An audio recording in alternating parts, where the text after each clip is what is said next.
Hi అండి. నమస్తే. Welcome back to our channel జ్యోతిష్ వంటశాల. ఈ రోజటి వీడియో అయితే దొండకాయ ఫ్రై చేస్తున్నాను.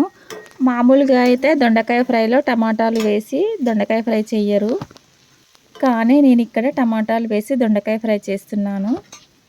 ముందుగా అయితే ఈ దొండకాయ ఫ్రై చేయడానికి 1/2 కిలో దొండకాయలను వాటర్లో నీట్గా కడుక్కున్న తర్వాత ఈ దొండకాయలను ఇలా రౌండ్గా కట్ చేసి పెట్టుకున్నాను. తరువాత స్టవ్ ఆన్ చేసుకొని స్టవ్ పైన ఒక ఫ్రై ప్యాన్ పెట్టుకున్నాను. ఇప్పుడు ఈ ఫ్రై ప్యాన్లోకి 2 టేబుల్ స్పూన్ల ఆయిల్ వేసుకున్నాను. ఈ దొండకాయ ఫ్రైలోకి ఆయిల్ కాస్త ఎక్కువగానే పడుతుంది. అదే కర్రీ అయితే 1 టేబుల్ స్పూన్ ఆయిల్ సరిపోతుంది. ఆయిల్ కాస్త హీట్ అయిన తర్వాత ఈ ఆయిల్లోకి కొద్దిగా ఆవాలు జీలకర్ర వేసుకున్నాను. నెక్స్ట్ ఈ ఆయిల్లోకి 1 టీ స్పూన్ శనగపప్పు, 1 టీ స్పూన్ మినపగుండ్లను కూడా వేసుకొని ఫ్రై చేసుకుంటున్నాను. ఈ పప్పులను వేయడం వలన కర్రీకి మంచి టేస్ట్ వస్తుంది. అలాగే ప్లెయిన్గా దొండకాయ ఫ్రై కాకుండా అక్కడక్కడ పప్పులు కనిపిస్తూ తినేటప్పుడు పంట కింద తగులుతూ ఉంటే బాగుంటుంది. ఆయిల్లో వేసుకున్న శనగపప్పు, మినపప్పు కాస్త ఫ్రై అయిన తర్వాత నిలువుగా కట్ చేసుకున్న ఒక పచ్చిమిర్చి, 2 మీడియం సైజ్ ఆనియన్స్ని కూడా ఇలా స్లైసెస్ లాగా కట్ చేసుకొని వేసుకున్నాను. నెక్స్ట్ దీంట్లోకి 2 రెమ్మల కరివేపాకును కూడా వేసుకున్నాక స్పూన్తో ఒకసారి కలుపుకుంటున్నాను. ఈ ఆనియన్స్ అయితే ఇప్పుడే ఆయిల్లో పెద్దగా వేయనవసరం లేదు, ఎందుకంటే దొండకాయ వేసుకున్న తర్వాత దొండకాయతో పాటు ఫ్రై అవుతాయి. అలాగే అల్లం వెల్లుల్లి పేస్ట్, పసుపును కూడా వెంటనే ఏం వేయట్లేదు. దొండకాయ ముక్కలు ఒక 50% ఫ్రై అయిన తర్వాత అల్లం వెల్లుల్లి పేస్ట్, పసుపు వేసుకుందాము. అలాగే వెంటనే ఈ అల్లం వెల్లుల్లి పేస్ట్, పసుపును వేసుకోవడం వలన అల్లం వెల్లుల్లి పేస్ట్ అడుగంటుతుంది. పసుపును వేయడం వలన కూడా దొండకాయ ముక్కలు ఎంత ఫ్రై అయ్యింది అనేది కనిపించదు, కాబట్టి అల్లం వెల్లుల్లి పేస్ట్, పసుపుని తర్వాత వేసుకుంటున్నాను.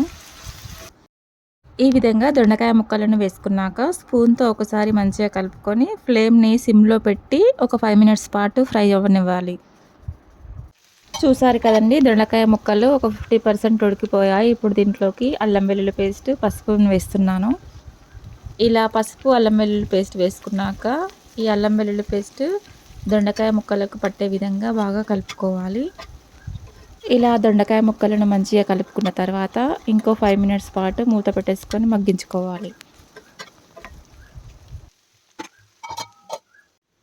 నెక్స్ట్ మూత తీసి చూసాక ఈ దొండకాయ ముక్కలు ఒక 70% ఉడికిపోయాయి. నెక్స్ట్ దీంట్లోకి ఉప్పు, కారాలు యాడ్ చేద్దాం. 1/2 టీ స్పూన్ కారం, 1/2 టీ స్పూన్ కన్నా కొంచెం తక్కువ సాల్ట్ వేసుకున్నాను.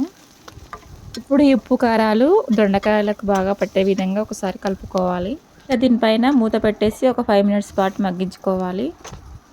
నెక్స్ట్ ఇలా మగ్గుతున్న దొండకాయ ఫ్రైలోకి 2 మీడియం సైజ్ టమాటాలను సన్నగా కట్ చేసి వేస్తున్నాను. టమాటో పీసెస్ ఈ దొండకాయ ఫ్రైలోకి వేసుకున్న తర్వాత టమాటాలను ఇలా స్పూన్తో నలుపుకుంటూ కలుపుకోవాలి. టమాటాలు ఈ దొండకాయ ఫ్రైలోకి వేయడం వలన దొండకాయ ఫ్రై అనేది కొంచెం గ్రేవీగా ఉంటుందని టమాటాలను వేసుకున్నాను. టమాటా పీసెస్ వేసుకొని కలుపుకున్న తర్వాత దీనిపైన మూత పెట్టేసి ఒక 2 మినిట్స్ పాటు మగ్గించుకోవాలి.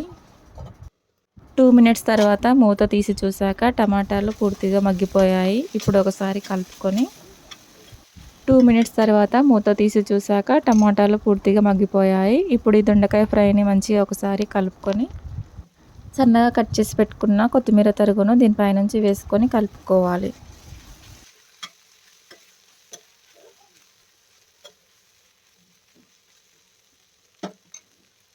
అంతేనండి, చాలా టేస్టీగా ఉండే దొండకాయ ఫ్రై అయితే రెడీ అయిపోయింది. ఇలా చేసుకున్న దొండకాయ టమాటా ఫ్రై రైస్లోకైనా, చపాతీ, పుల్కాలోకైనా చాలా టేస్టీగా ఉంటుంది. చూసారు కదండి, దొండకాయ టమాటా ఫ్రై. మీకు కనుక నచ్చినట్లయితే ఈ వీడియోని తప్పకుండా లైక్ చేసి, షేర్ చేసి, సబ్స్క్రైబ్ చేసుకోండి. Thank you for watching.